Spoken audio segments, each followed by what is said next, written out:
So let's talk this in the corner. I arrived in Utah thin, but I immediately started eating See's chocolates and went down to Orson for dinner.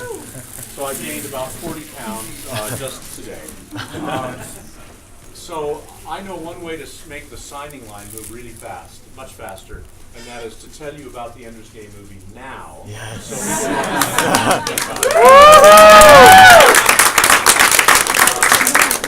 it is supposed to come out a year from now, November 2013, but it's entirely shot already. All of the actors have been sent home. Everything's recorded. It's done. I've even done my part. I have one line, my face does not appear in the movie. This is an aesthetic statement from me. I'm improving the look of the movie by not letting myself they offered me all kinds of things where I would wear cool uniforms. They don't understand that I make any uniform look dumpy. So, we didn't want to have that look. Everybody's got to look crisp and neat and clean. So what I am is the voice of a pilot. In a scene where my voice interrupts, it's basically put your tray table to the full upright locked position kind of thing, while Ender and Graf are in a shuttle on the way to fleet headquarters. It is a scene that does not occur in the book, but that's because there are no scenes from the book in the movie, and there are no scenes in the movie from the book. But that's actually not a surprise. That's pretty much the way my scripts were, too. Because Ender's Game is an unfilmable book. That's something we learned 20 years ago, is that Ender's Game is a novel in which everything depends on being inside Ender's head.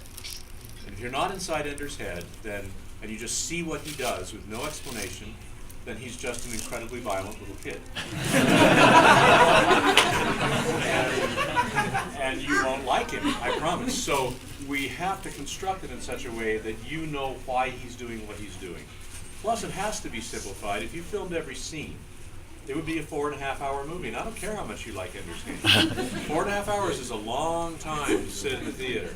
And we also discovered very quickly that one battle in the battle room is one too many. You got to see it happening, but it's like watching Quidditch. How exciting was that? You already know how it's going to come out. You just want to see them fly around a little bit. Bingo, it's over.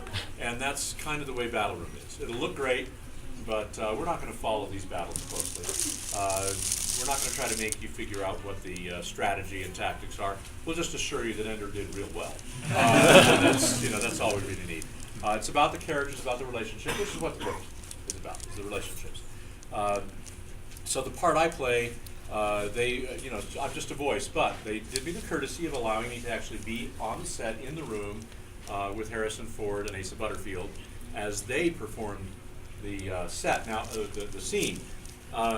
I learned some things. I've done a lot of stage directing. I've worked with actors, trained them, and I knew some things about, theoretically about film acting. What I didn't understand was how absolutely quiet it is. The boom mic is sitting right there.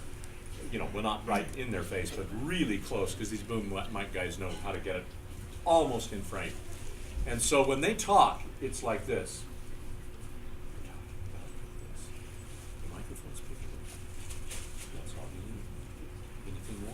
Anything more than that is too much. And so they pick it up, and it's very quiet, and it looks like they're doing nothing. That's because most of this is going to be close-ups. Their faces are not feces, no.